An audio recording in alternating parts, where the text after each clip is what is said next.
week. If China threatens our sovereignty, we will act to protect our country, and we did.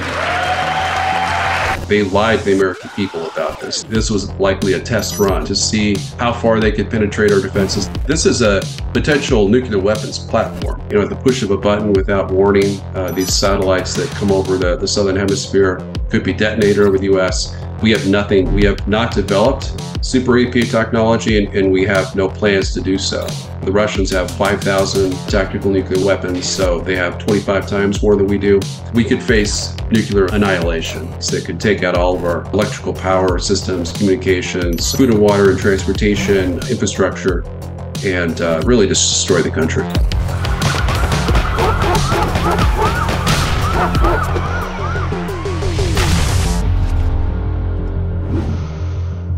Hi folks, Canadian Prepper here, back once again with David Pynes. He is an expert in national security strategy. He's currently the Deputy Director of National Operations of the EMP Task Force on National and Homeland Security. That is always a mouthful. That's the one thing I never look forward to, is introducing you, because it's such a lengthy title.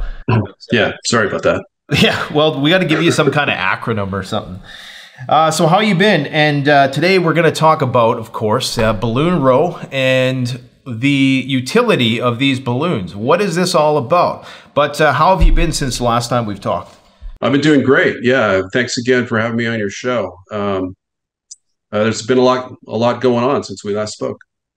Absolutely. I'm not sure where we were in the timeline last time we spoke. I think we were definitely talking about the Ukraine escalation, the Russian mobilization, and things of that nature. But the purpose of having you on today is to talk about these surveillance balloons, because I think a lot of people, like myself, we were not aware of the fact that you could use these balloons for surveillance purposes. But as it turns out, there is a whole area of scientific expertise that centers around developing balloons that can carry large payloads, these stratospheric balloons.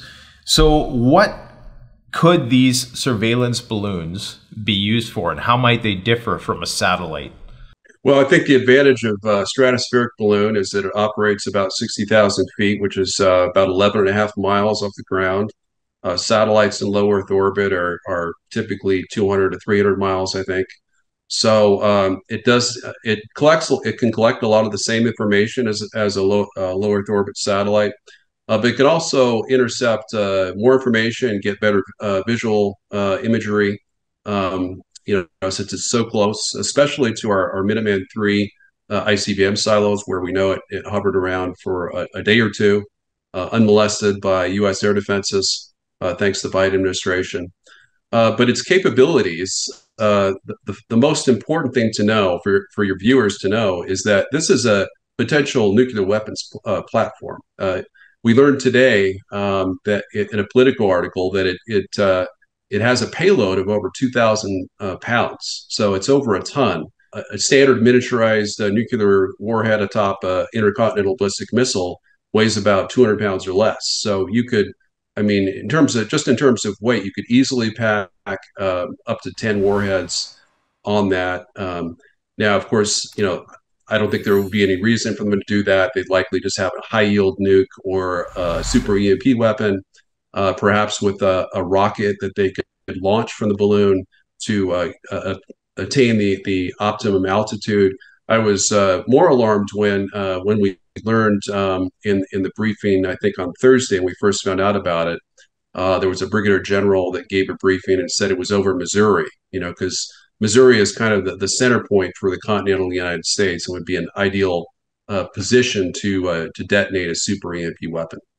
So we'll go into the EMP weapon application in just a little bit, but in terms of surveillance, what could be gleaned from a balloon that couldn't be achieved through a low Earth orbit satellite, especially with respect to these Minuteman missile silos? Because the first thing that occurred to me is, like, these things have been there for years. Was this just a flex? Was this just a strategic, demonstrative signaling, as you call it, by the Chinese? Well, I think it was multi-purpose. I mean, I think I think primarily it was to show the fecklessness of President Biden and U.S. leadership, and that China could send a nuclear weapons capable platform and hover it over the U.S. for tourist the entire country in a 7-day period, and we would do nothing about it until its mission was completed. So I think that was probably one of the biggest purposes. But there's also the purpose of warning us that we have the capability, or China has the capability to do this to us. They have multiple different modes of attack. They could use satellite EMP detonations like North Korea. They most likely have those, as well as Russia does, hovering over the U.S. or passing over the U.S. They have obviously ballistic missiles, which can carry EMPs and nuclear warheads, hypersonic missiles, hypersonic glide vehicles, and then they have balloons, and they have nuclear bombers as well. So there's a lot of different options that they have. But this was, I think, likely warning us that if Biden makes good on his pledge to defend Taiwan militarily, we could face nuclear annihilation. With respect to the surveillance capabilities, then you're saying there's not a whole lot of that can be gleaned from a balloon that can be from a satellite. I've heard that they can see underground or get some. They have their sensors on there that they might be able to detect what's under the earth a bit better. Is there any surveillance application that this thing can do that a satellite can't? I think in terms of visual imagery, I mean, certainly it could potentially obtain more information, but I'm not sure that was really its primary purpose. I think it was more of a signals collection platform, and I think it wanted China wanted to see how we would react and intercept our communications in terms of emergency action messages, whether our nukes went on alert, on high alert.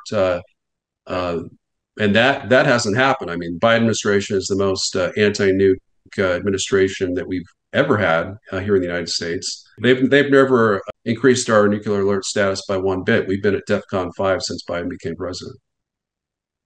Do you think that these balloons can evade radar? Like, is it quite possible that it's less a failure of any specific administration and more a failure of our detection systems? No, I don't think that at all. I don't think the balloon is stealthy at all. I think it's a big radar target. I mean, certainly they could coat it with anti-radar, coatings, and that would help perhaps reduce its radar signature. But I think I'm quite sure that we detected it upon entry into our airspace at the very latest over the Aleutian Islands. So one of the real scandals here is that it wasn't. We found out about this on February 2nd. There was a public sighting the day before, but it had entered U.S. airspace and then subsequently Canadian airspace over British Columbia. January 28th and 29th. So, and this was happening, by the way. We had a joint U.S. Canadian military operation exercise that was going on, the purpose of which was to demonstrate the capabilities of our joint air defenses against these types of threats and perhaps nuclear bomber threats. So it was a tremendous failure. I mean, they were able to observe those exercises in progress. They then transited the balloon to Montana to hover over our ICBM silos. And one of the other things that I haven't seen anyone else mention that I included in my national interest article, which was the headliner, by the way, that was published just this morning at nationalinterest.org, is that the Chinese have developed the capability to not only intercept our nuclear launch orders, but to disrupt those launch orders, particularly to prevent them from reaching our nuclear triad. And we know that because a CNN article stated that the FBI had revealed in 2020 that they had this capability with Huawei cell tower that is in the DC area. So if they have a cell tower that could do that, it's very possible that balloon would have a limited ability to do that as well.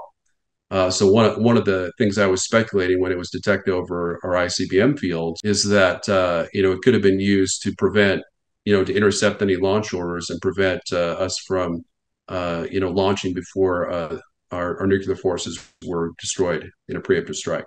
Okay, so because I've heard mixed messages about this as to whether or not these things can be detected. Some people say because they're a big target, but they're not like metal, like a plane, that it doesn't reflect radar as well.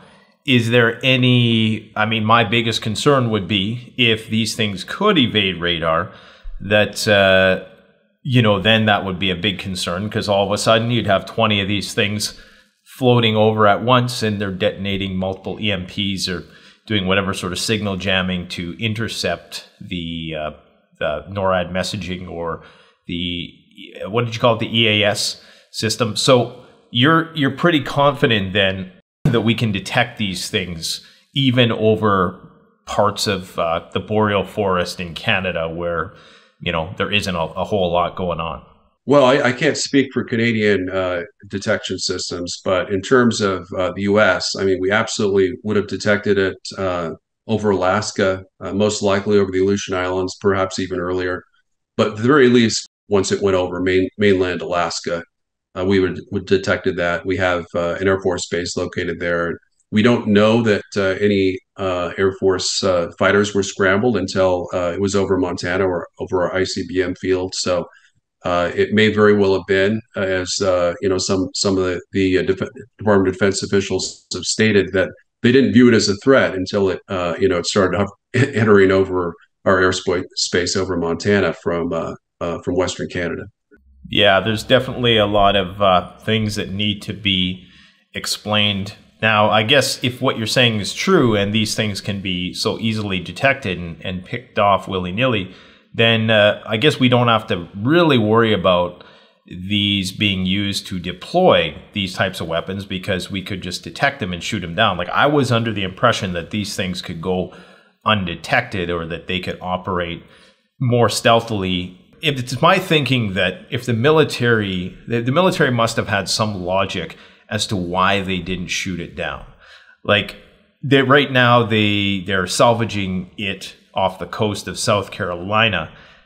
If they would have brought it down over land, would it have been destroyed when it hit the ground, or was there? I know there's plenty of reasons that they provide. They say things like shooting down the balloon was just a show of national pride, not a calculated response. They say that steps were taken to protect against the PRC surveillance balloon's collection of sensitive information. They say that the surveillance balloon's overflight of the U.S. territory was of intelligence value to us, i.e. the U.S. military. Is it possible that they didn't shoot it down so that they could understand its capabilities? So I think the Biden administration, just as they do about almost everything, I mean, they lied to the American people about this. They lied and said it wasn't a threat. They didn't believe it to be a threat. They didn't think it was a threat. I mean, the same political article I referred to today that was just published this morning has stated that, it had this massive payload of over 2,000 pounds, and our military that are in the process of trying to recover the remains of the balloon, specifically the technology package, are concerned that it contains explosive or hazardous material. Now, that could just refer to the self-destruct mechanism. My previous interview I did earlier this morning, we talked about the fact that why didn't we send a large cargo aircraft to essentially puncture it and then pull it into its cargo bay and then take it down. The fact is, it almost most assuredly had minimally a self-destruct package. So if we had done that, it could have detonated and shot down whatever aircraft we'd taken up to retrieve it. I don't think the Biden administration knew if it had a nuclear device, if it had an EMP device, it could have had biological weapons, that it had the capability of, anthrax, for example, that has a 90% kill rate. It could have been seeding those, or it could have been seeding, those mysterious Chinese seeds that we heard about that have the ability to destroy crops and disrupt our food production capabilities. And it could have had a radiological capability where it was effectively a dirty bomb spreading radiation. Now, most likely we set something up there to see how radioactive it was, but I don't think we could have totally ruled out that it had some kind of weapon of mass destruction on it. But that would have been, I mean, if we didn't think that the Chinese were going to actually use a weapon of mass destruction, then that could have been a reason to maybe not shoot it down. But one of the things that I wanted to also convey to your viewers is that this demonstrates not only the capability to destroy the U.S. and kill tens of millions of Americans through a super EMP attack, it also demonstrates the ability potentially for China to blackmail us. So, for example, as I wrote in my article in the National Interest this morning, China could have simply said, we know you're trying to shoot this down. If you do, we'll detonate it. It's a super EMP. And we could shut down, destroy your country. And if you let it, if you don't shoot it down and you accept a list of our demands, then we won't destroy you. And that list of demands could include a provision that stated that we had to deactivate our entire nuclear triad and take it off alert, leaving all our submarines in port where they could be destroyed with two warheads. All of our bombers, of course, are still there, but we could essentially force us to take our ICBMs off alert status as well, which is something that many of the far left elements of the Biden administration and the Democrat Congress have been trying to accomplish anyway. Yeah, I mean, there must have been some justifiable reason for them not to shoot this thing down. It's interesting that you say that they would be able to detect whether it was radioactive or not. To me, if they actually had something like that on there, like an EMP or a nuke, that would be a major escalation. I mean, that would be unprecedented. And it would obviously thrust us into a whole new hot war. So I understand the pretenses there for this to be used as a platform to deliver these systems. Although I don't know if I'm really sold on the idea that was I think that was a very low probability in this instance. But I would be very concerned about the fact that these things could be deployed in mass, and maybe some of them could be missed. Like, could it have been the case that maybe they were troubleshooting to see, like maybe for all we know, they have other balloons out there flying right now. These ones were detected because they maybe possess certain characteristics. Like, were they trying to test to see how far they could penetrate into our airspace before it was detected? I mean, obviously there was a lot of troubleshooting. What do you make of the Chinese response and to all this? Well, I think it's absurd. I mean, China's stated that it was a civilian airship for meteorological or weather purposes, that it veered off course. I mean, it just happened to go over our most sensitive military bases, our strategic nuclear missile silos. I mean, it's just completely implausible. It's obvious propaganda. And then, of course, they've threatened some kind of response to the shoot down. But I'm not really worried about them responding in any serious way to the shoot down, because they know that it did accomplish its mission. It did traverse the entire United States and it was detected early on, but it wasn't shot down. So, in terms of whether, I mean, I agree that there was a low probability that this particular one was actually a weapon of mass destruction, or had a WMD on it. But I agree with what you said, which is that this was likely a test run. It was a test run to see how far they could penetrate our defenses, not so much detection, but really in terms of whether, to discern how determined the Biden administration is to defend U.S. and Canadian airspace. That was the biggest test of all, and obviously President Biden failed that test utterly. Next time around, you're absolutely right. They could send a much larger number, and I think Biden would still be hesitant to shoot it down until it was too late. Until it was over populated areas of the country, and he might even try to cover it up. I mean, the fact is we would not even have known that this ever occurred unless it had been sighted over Billings, Montana, in the first place. That's a very good point.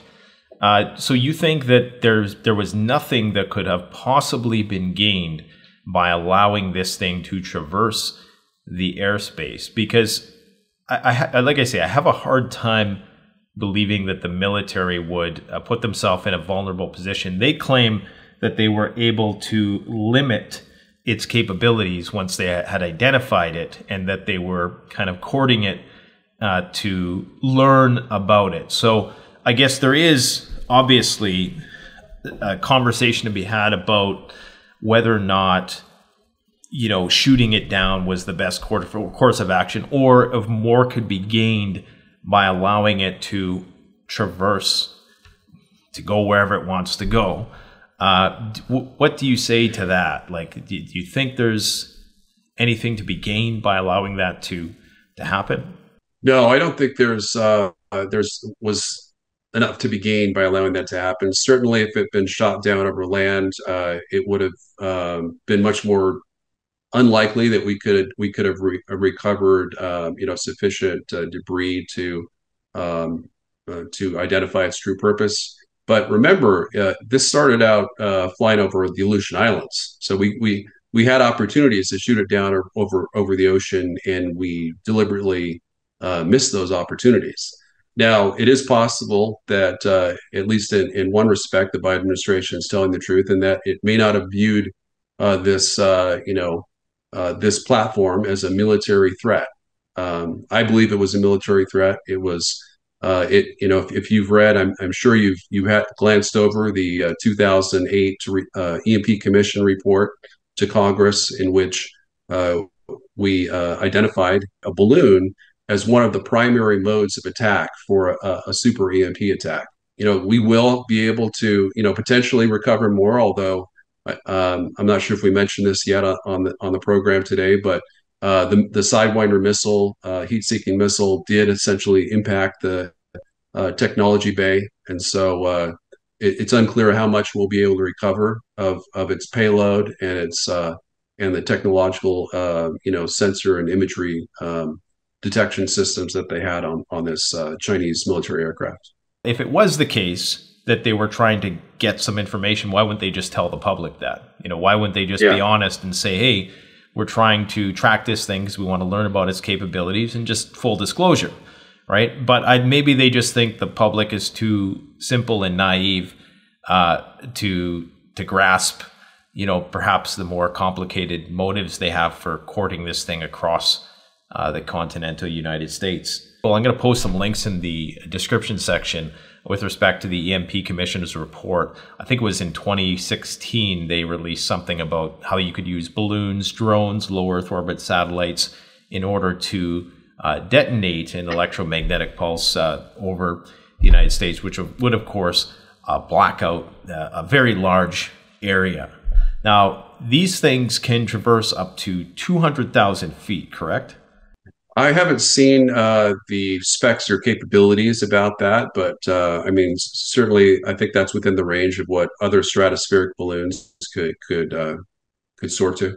Yeah, I read that in there's actually a paper by the EMP Commission. They said that they can go up to, before that I heard 120,000 feet, which I think equates to around 22 miles, like you said.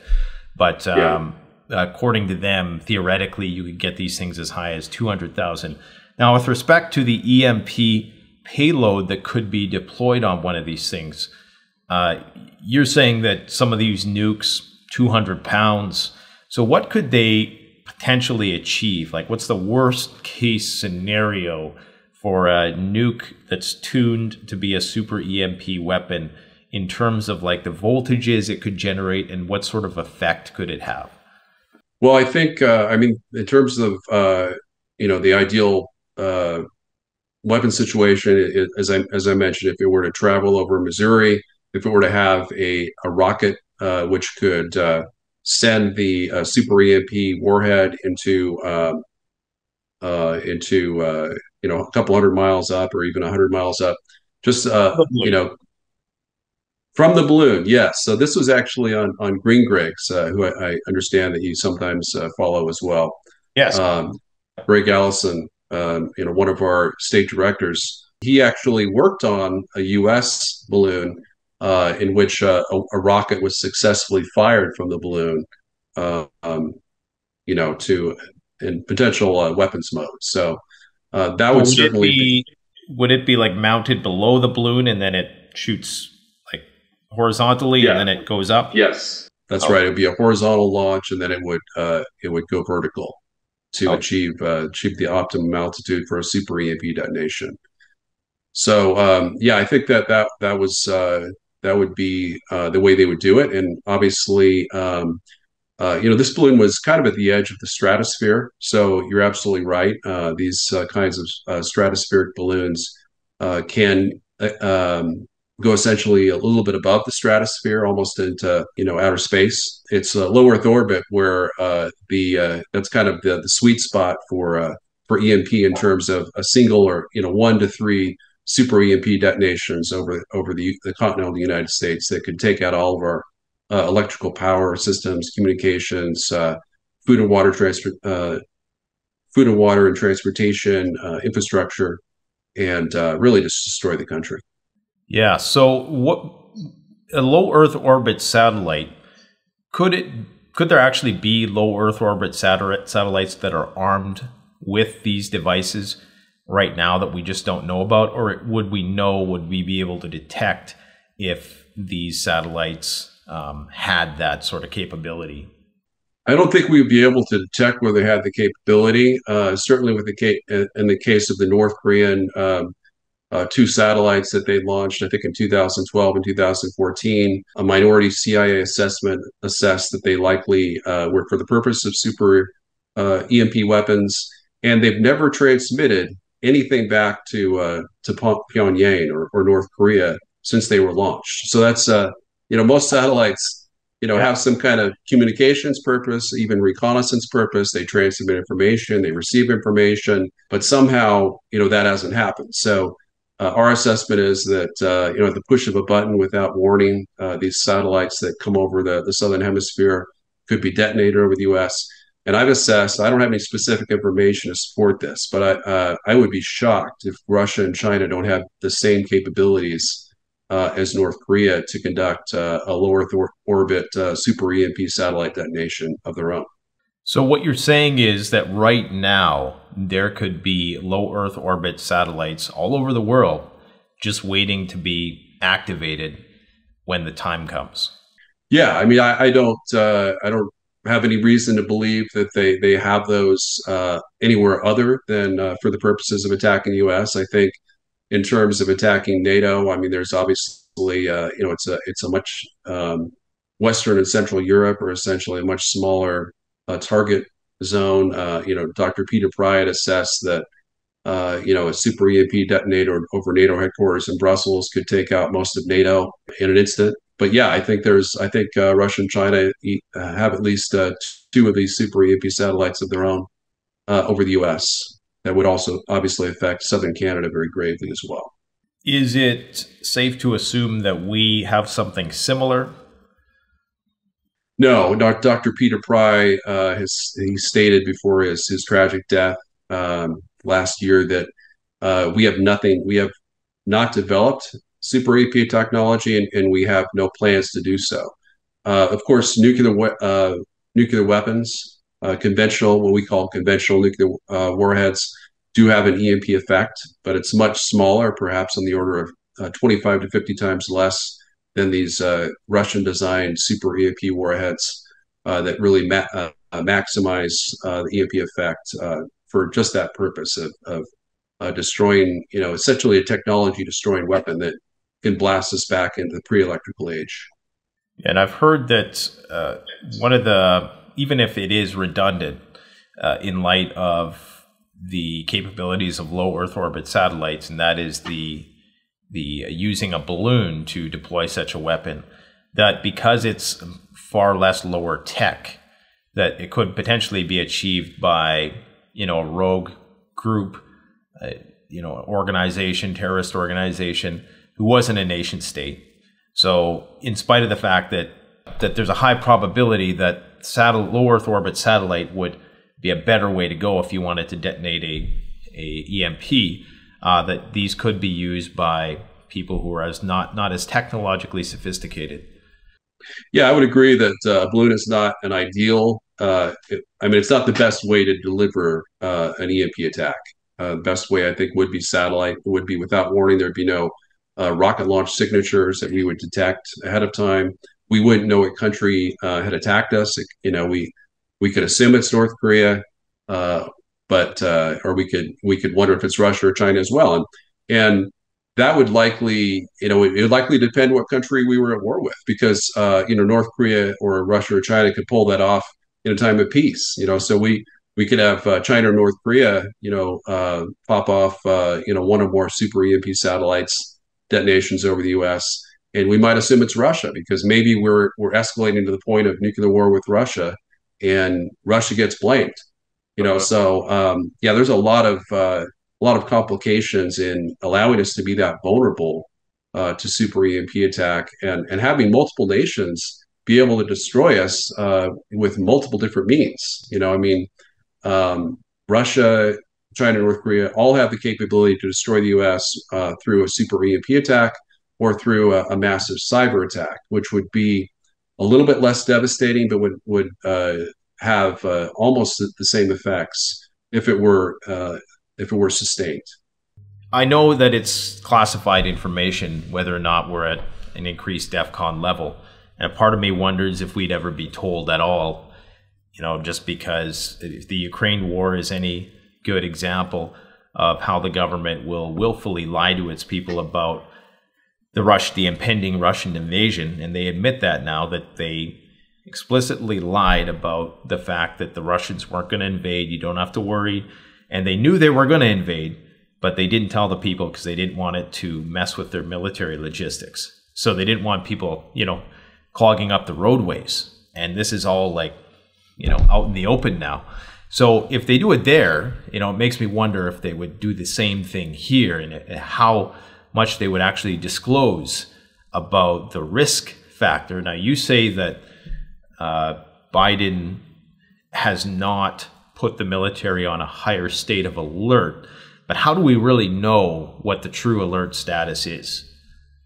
Well, I have Peter Pry and now myself as well. We have sources that are plugged in to active military, senior military leadership, or other national security officials that are willing to disclose whether our alert status has gone up. So, I can't disclose who my second party source is for that information. But I do have a source that, I asked him recently if the alert status had gone up. Now, I'm just to clarify, I'm not talking about overall military alert status. I'm talking about the status of our strategic nuclear forces. So what I can say is, both when I asked Peter, Dr. Pry, as well as my other source more recently, within the last 2 to 3 months, they both confirmed that the Biden administration has not. They verified that they have not increased our alert status above DEFCON 5, which is the lowest status of readiness. Now, as Dr. Pry has stated in his videos and articles, Russia has maybe 4 different. They kind of have their own DEFCON system, but their lowest level of DEFCON readiness is essentially combat readiness, and they could launch their strategic missiles that are on alert both on submarines and ICBMs, which constitute the bulk of their nuclear triad, with only a few minutes warning. So they could launch those and have them airborne. And of course, Russia, as I think you've been covering as well, Russia's mass producing Zircon nuclear hypersonic missiles, which can be fired even from a frigate size warship, but also, of course, from nuclear submarines, which might be difficult to detect. And they can do so within perhaps a couple hundred miles of our nation's capital here in Washington, D.C. So that's a huge threat, and all the other Russian superweapon systems, including the Poseidon, which we believe is just recently been deployed for the first time ever aboard the Belgorod submarine. a full payload of 6 Poseidon submarines with perhaps 100 megaton warheads each. The total number of which, just a single Belgorod submarine I've calculated has roughly the same nuclear megatonnage as explosive firepower as the entire U.S. nuclear arsenal that's currently operationally deployed. Is it possible that the reason why they haven't ratcheted up the DEFCON level is because they don't want to, because they understand what's going on in Ukraine is a very sensitive situation, and they don't want to be provocative and escalate the situation even more? Or is it that the DEFCON is kind of obsolete now because of other technology? Is that possible? No, it's not obsolete at all. In fact, I've argued that the U.S. should restructure the DEFCON system and have us permanently on DEFCON 3, because especially with our strategic nuclear inferiority vis-a-vis Russia and China, which are close military allies, we really need to have our forces on alert at all times. And I don't view that as a provocation. Back during, of course, the JFK Cuban Missile Crisis, Russia, the Soviet Union, then put its nuclear forces on high alert, perhaps, DEFCON 3, their equivalent. And then we did the same. In fact, Kennedy put, to show that we meant business, he escalated our DEFCON status for Strategic Air Command to DEFCON 2, which is just one step away from, nuclear war readiness, full readiness, I guess. So, and he was able to resolve that pretty well. He was very concerned that the Cuban Missile Crisis would result in a nuclear war with the Soviet Union, which could cost the lives of 100 million Americans. Back then we had nuclear supremacy over the Soviets. We had 5 to 9 times as many nuclear warheads as they had. I actually think if we'd fought a nuclear war with the Soviets at that time, we would have won. I think that the casualty level would have been much less. Obviously the total numbers of nuclear warheads were a lot less. The warheads tended to be higher in megatonnage, but they were less accurate. And so I think we would have won at that time. But Kennedy was very wise in trying to negotiate a reciprocal agreement to defuse the crisis. He kept the lines of communications open at all times. I mean, Biden, he literally has been, staging what I kind of refer to as almost a 1 year long temper tantrum in refusing to even talk to President Putin. He refused to meet with them. Putin was willing to meet with them at the G20 meeting. I think it was in Indonesia late last fall. I think it was in November or October. Refused to call him, to discuss anything related to Ukraine. I mean, this whole Ukraine crisis was manufactured by the West. I don't want to go too far off the focus of the program, but it was completely manufactured by the West. Russia offered a peace agreement, a mutual security agreement, which if we had accepted, or even if Biden had offered to provide a written guarantee to Russia that Ukraine would never join NATO, we wouldn't be on the verge of nuclear war in Eastern Europe right now. So I'm trying to wrap my head around this, how we cannot be at a higher level of readiness. Because last year we had this overhaul of the U.S. nuclear posturing, and they changed some wording in there, and you probably recall this. They now have afforded themselves the flexibility in terms of doing a first strike. So they've altered the nuclear doctrine now so that they can do a first strike. So how do we reconcile them not having any awareness of the nuclear risk while at the same time changing the fundamental strategy? There obviously is an awareness that we're at a very, very high, risk of nuclear war. I mean, every expert on the issue agrees that the risk right now is higher than it's ever been. And of course, the weapons are far more potent than they used to be. Like you said, at the time of the Cuban Missile Crisis, it might have just been, So what do you make then of this change to the nuclear doctrine? And is there some covert planning, worst case planning? I mean, there's got to be something. So I would disagree with the assessment, which is, I think, popular majority assessment in the public media, is that this was a change to the U.S. nuclear posture and our nuclear doctrine. I don't believe it was. I think we've also always had a doctrine which said we can use nuclear weapons in a first strike scenario.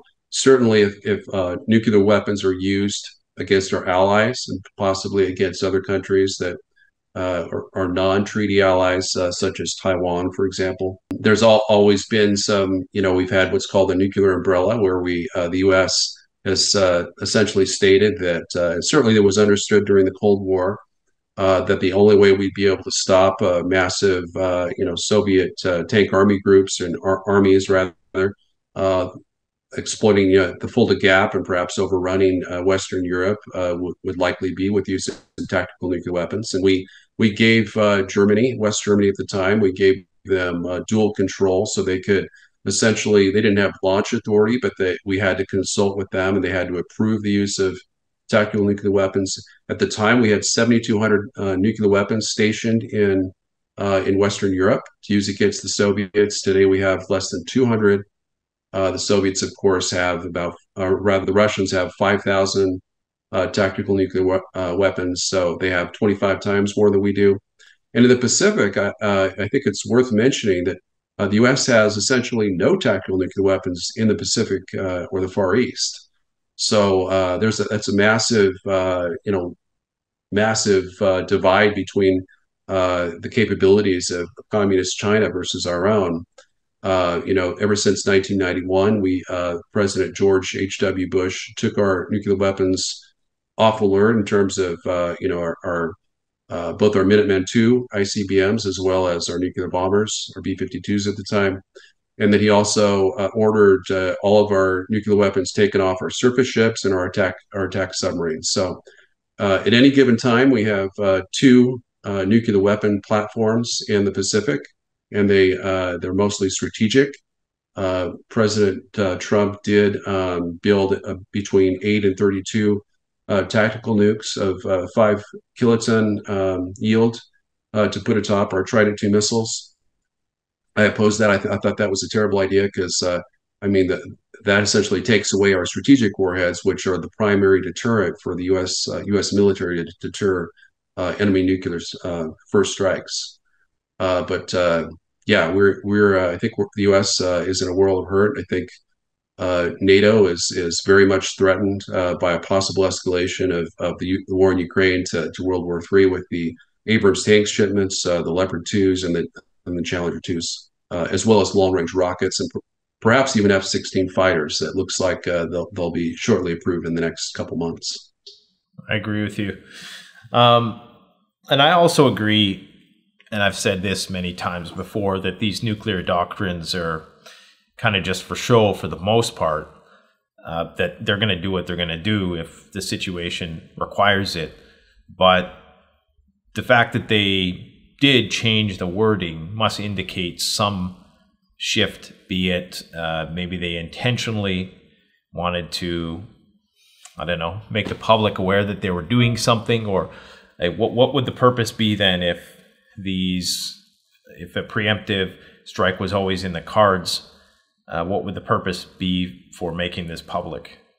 Well, it could be signaling. I think that would be a really wise purpose. One of the few things that the Biden administration may have done that actually makes sense is that nuclear signaling can be a way to strengthen our nuclear deterrent. Our nuclear deterrent has never been less credible. It's weak, it's dilapidated, it's near obsolescent, and that's essentially been what Admiral Richard has stated.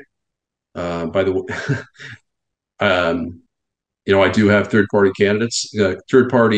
contacts with Admiral Richard, but he is, he's done a great job.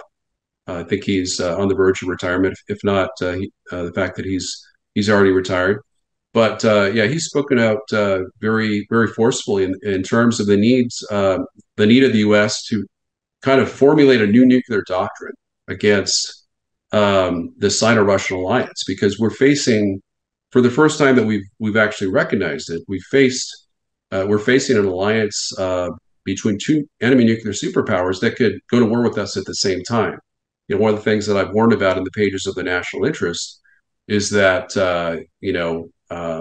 if we did go to war with Russia, I think it would trigger their alliance with China, and I don't think China would send troops. I don't think they'd send troops to Ukraine or Eastern Europe to help Russia invade Europe. I think they conduct a separate war, much as Germany and Japan did during World War II. A lot of people don't realize that was essentially two separate wars. We call it World War II, but it was two entirely separate wars. There was no real definitive military coordination or support going on between Nazi Germany, Italy, and Imperial Japan in the Pacific.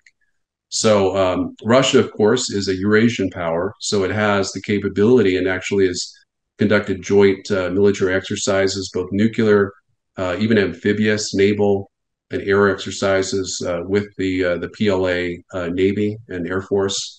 And so they do have the capability to, for example, engage in a joint amphibious invasion of Japan or Hawaii, or even Alaska. I think Alaska would be high on the list of Russian targets following a super EMP attack in which the U.S. and perhaps even southern Canada could be vulnerable to enemy invasion, and there's not a whole lot we could do about it. Okay, before we kind of move to that theater, just one final question with respect to the DEFCON level in Europe. Is it safe to say that Europe is at a higher DEFCON level? Yeah, I absolutely believe that Europe has been at a higher DEFCON level even before the Russian invasion of Ukraine. Russia started massing its troops on Ukraine's borders. Originally, it was in March, and it was the day after that Zelensky announced that that Ukraine would retake Crimea by force or war if necessary. So the interesting thing is what people don't realize is that everything Putin has done has been in direct response to a Western provocation. With regards to the current massing of troops that occurred just prior to the invasion, the U.S. and Ukraine signed a strategic partnership agreement in Washington, D.C. on November 10th of 2021. And then within 3 weeks, the Russians, admitted that they were massing troops on Ukraine's borders in response to that strategic partnership, which said not only did the U.S. Reiterated its support for Ukraine joining the EU, but NATO as well. And that, of course, has been part of the U.S. plan. Since 2008, we had openly declared that Ukraine and Georgia would join NATO. That, of course, provoked the Russian invasion of Georgia in 2008, and subsequently of Ukraine in 2014, following the Maidan coup, which was U.S. financed and backed, in which the Assistant Secretary of State at the time, who's now the Undersecretary of State, Victoria Nuland, essentially said her communications were intercepted, which she was identifying the exact Ukrainian leaders that she wanted to lead the post-coup government before the coup even occurred. And in fact, our choice for prime minister did in fact come to power immediately following the coup. Yeah, and what's interesting with all this is that if we are a part of NATO, and if Europe is at DEFCON 2, then you would think that we would automatically be at DEFCON 2 because, obviously we would invariably be dragged into the conflict if there was a nuclear exchange. So it's almost, how can we even separate those from regional to international if the implications are that immediately, if something were to break out between Europe and Russia, that we would come to their aid. And this maybe is where people speculate on whether or not the United States would actually come to the aid of European countries if there was a nuclear exchange in Europe. And I think that might be testament to the fact that they might not. Yeah, you raised a really interesting point. So I recently watched a video by Dr. John Mearsheimer in which he stated that Kissinger and I think it was former Secretary of Defense Schlesinger openly stated after they left office, probably after the Cold War had ended, they stated that in fact the U.S. would not have used nuclear weapons in the event of a Soviet invasion and takeover of our NATO allies. the continental Europe. So that openly, we don't know. Essentially, the nuclear umbrella of the United States, the credibility of that is really highly dependent upon whatever leaders, are leading the U.S. at any given time, both political and military. And that's what the thing about this whole balloon incident is that it kind of showed unwillingness for the president and our top military leaders to even defend our own country against a potential nuclear EMP threat with that could essentially just put an end to our nation. And so why would we defend Taiwan militarily and risk and ensure World War III with China, which would almost invariably escalate to the nuclear EMP level, or our Eastern European NATO allies as well. And that would explain the hesitancy of a lot of these European countries to commit to the conflict if you don't truly believe that the United States is going to come to your aid when you need it most. I mean, there's the Baltic states, they're going for broke right now. I mean, it really seems like, they understand. Yeah, it's do or die because they know they're next on the list. But anyways, moving on to the China-Taiwan situation, there was I think it was a retired four-star general who came out and said by 2025, the shit's going to hit the fan in the Southeast China Sea, or Southeast China Sea. Do you agree with that assessment? I know you've made some more aggressive, acute timelines. Yeah, I think it wasn't a retired four-star Air Force general. It was a serving four-star general that reportedly issued kind of a warning to his soldiers to prepare, soldiers, sailors, and airmen to prepare for war with China by 2025. So there have been, various conflicting public assessments in terms of from U.S. intelligence officials when they think that China's going to attack Taiwan, but that's well within kind of the expected period. 2025 is what I have long recognized and stated has been China really, even predating President Xi Jinping's ascension to power as president of China in 2012. China has had kind of a rough outline that they would annex, they would reunify with Taiwan by force of arms if necessary by 2025. My assessment is that Russia and China they've been preparing for potential war with the U.S. by 2020. So they've been ready to fight the U.S. Russia, I think it's always been more of they've never really wanted war with the U.S., but they want to be ready to fight the U.S., particularly over the Ukraine issue, because they view that as an existential threat. And I think Putin realized that he might have to, from a Russian perspective, in order to ensure Russia's security interests, that he would have to invade Ukraine around that time period. But China, I mean, think about how long China has been waiting to crush Taiwan. I mean, since 1949. I mean, they're initially, Chiang Kai-shek and the nationalist Chinese, the Kwantung, or the army, the National Revolutionary Army, rather, fled to Taiwan. They also occupied Hainan Island and various other islands. And, the PLA was able to retake most of those other islands. Taiwan still has Quemoy and Matsu and some various other islands that are within mere miles from the Chinese mainland, which would likely be attacked first in a Taiwan war scenario. But I think I'm assessing right now, I think that it most likely will either occur later this year, perhaps in the fall, September or October, or perhaps more likely early next year is kind of the window that I think is the most likely that they will implement their joint air and naval blockade strategy, which will essentially enable them to defeat Taiwan without even having to have a contested invasion. And if the U.S. tries to break the blockade, it will be World War III, and we would be cyber attacked on day one of a hot war with Russia or China.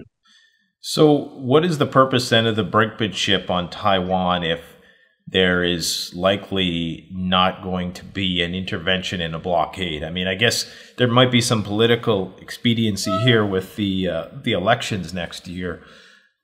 Do you think that's going to factor into this at all? I guess I asked you two questions there, but maybe let's deal with the first one for the Taiwan brinkmanship. What's the purpose of the United States pushing the Chinese in that respect? Well, I think the U.S. has always, been pushing the Chinese on the Taiwan issue to try to deter them from resolving the Taiwan issue militarily. In the old days, we had nuclear supremacy in the 1950s. That was very risk-free, I would argue. And as China, our trillions of dollars of U.S. trade money that we've exported to China has financed this massive nuclear and military buildup, giving them the largest nuclear capable ballistic missile force, the largest army, the largest navy, the largest coast guard. The balance of power has shifted dramatically in the Chinese favor, and so I think most U.S. leaders believe that because even though we don't have nuclear weapons in theater outside of our two nuclear missile submarines that are at sea in the Pacific at any given time, I think they believe that just the threat of a U.S. strategic nuclear response will be successful in deterring Chinese aggression. But I think a lot of them have really deluded themselves into believing that if China were actually to attack Taiwan, that we would be able to contain the war from escalating to the nuclear level. And I don't even think they really even figure in EMP weapons, and maybe to a lesser extent cyber weapons. But you may have heard CSIS, one of our largest think tanks here in the United States, recently had war games in which I think they had, I want to say it was about 24 different war games that they conducted with a hypothetical Chinese invasion of the U.S. And basically, in all of them, we won. And the reason is they admitted this during the webinar in which they debriefed everyone about the war game results. And they stated that they had made the decision to deliberately exclude any consideration of weapons of mass destruction, so that China couldn't escalate to the nuclear level in response to our military intervention. But hard-nosed, clear-eyed foreign policy realists, national security realists have concluded that it would likely take 90 days for the U.S. to assemble the military force to be able to land troops on Taiwan to defend against the Chinese amphibious invasion. So 90 days, I mean, that is a long period. When you're talking about a nation the size of Taiwan, which is far smaller than Ukraine, and much more isolated, our ability to be able to intervene successfully, even if you could put the nuclear genie back in the bottle and refight another, 1944 conventional battle in which the U.S. was at a disadvantage, as I spoke about conventionally. The chances of us prevailing in such a conflict are extremely minimal. Interesting. And as far as I know, and you can correct me if I'm wrong, between Russia and the United States, there's what they call the red line. There is a kind of a hotline, if you will, back channels for de-escalation, for nuclear de-escalation. Those have existed for decades. And of course, you also have strategic arms reduction treaties in play, one left in place that expires soon and that arguably isn't even being respected anyways. But there's nothing that exists like that between the Chinese and the US, as far as I know. Is there something that exists like that? As far as a hotline, I mean, I would assume there might be a hotline between Chinese leaders and the U.S. I think we could presume that exists. But in terms of, the Chinese have repeatedly refused to limit the size and capability of their nuclear forces in any way, and that should have set off warning bells from day one. But we have this, our intelligence is very, I would argue, very pro-Chinese, and it has been for many years, for decades, and has consistently underestimated the size of Chinese nuclear forces by a factor of 4. it was only about 2 years ago, I think, that the Pentagon assessed the Chinese nuclear arsenal as actually having decreased over a 30-year period from 300 to 250, even while admitting they were building all these massive nuclear capable weapon systems to replace older ones, like the DF-41 being perhaps the most threatening with 10 warheads per missile. And since then, of course, we've learned that the Chinese have engaged in a crash building program for 350 DF-41 ICBM missile silos, and still, despite the fact that I mean, you just do the math. 10 times 350, that's 3,500 warheads. So they likely are, increasing the size of their nuclear arsenal, their strategic nuclear arsenal, by over twice as many warheads as we even have, including strategic and tactical. The entire nuclear U.S. Operationally deployed nuclear arsenal consists of 1,715 warheads. So that would be over twice as many.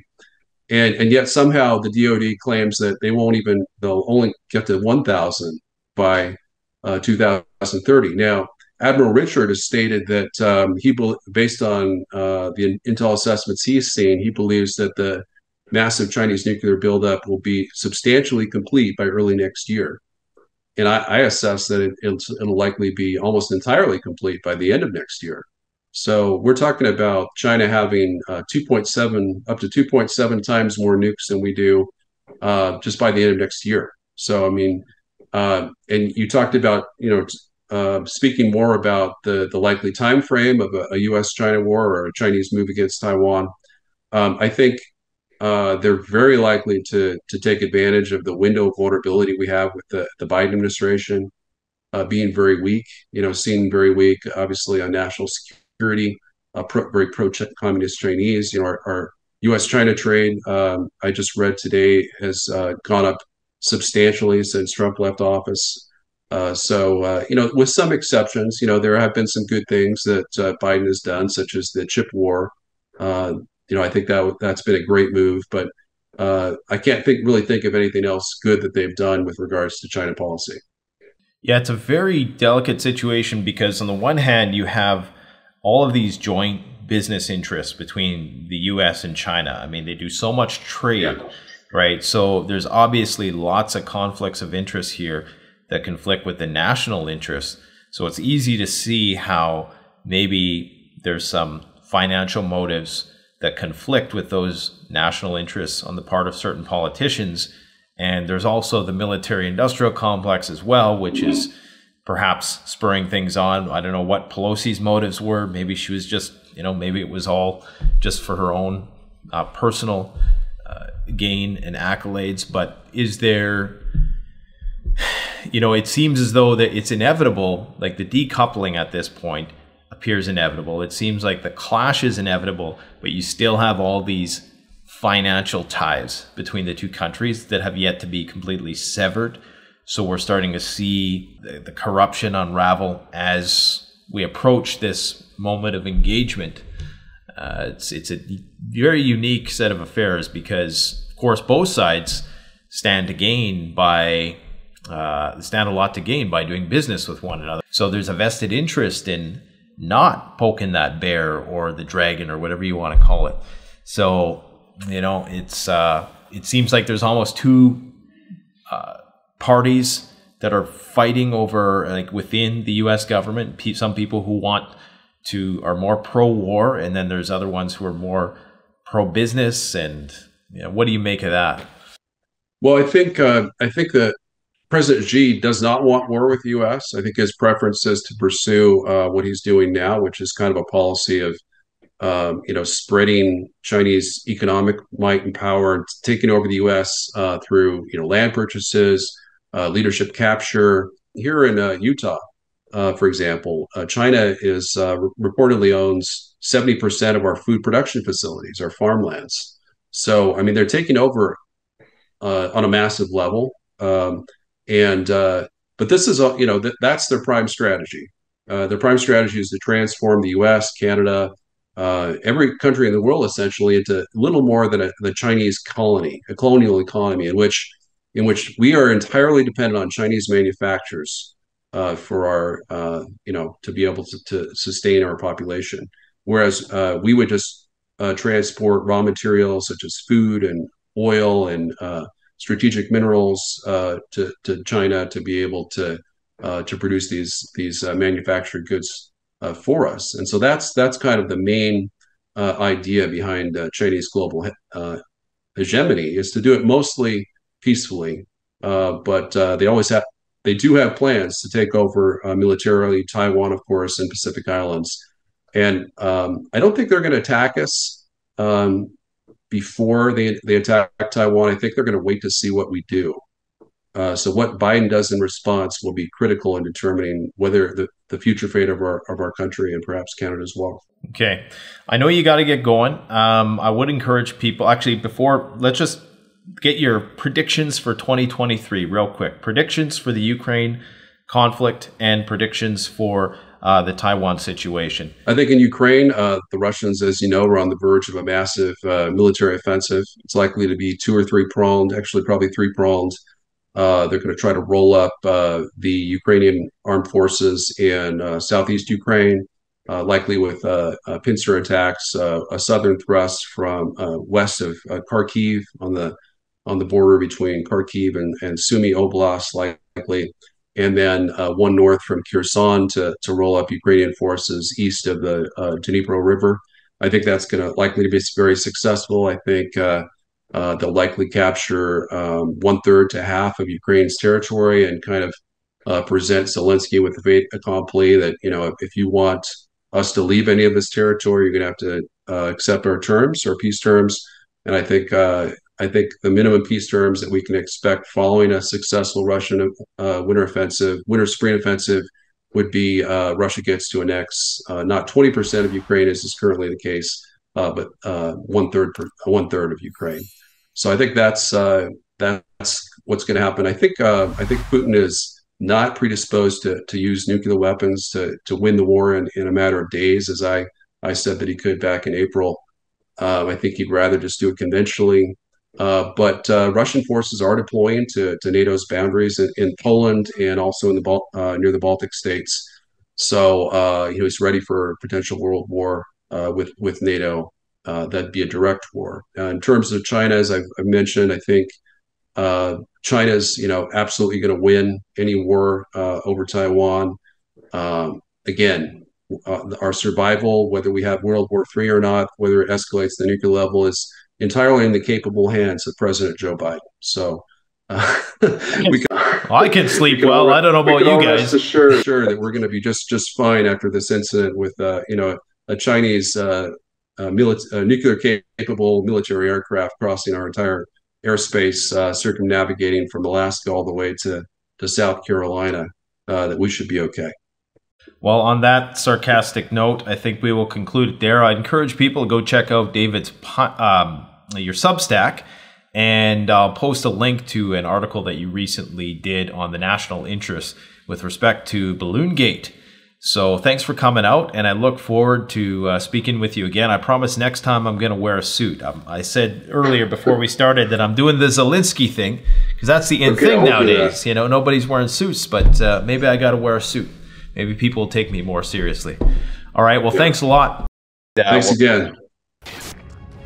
The best way to support this channel is to support yourself by gearing up at CanadianPreparedness.com, where you'll find high-quality survival gear at the best prices, no junk, and no gimmicks. Use discount code PREPPINGGEAR for 10% off. Don't forget, the strong survive, but the prepared thrive. Stay safe.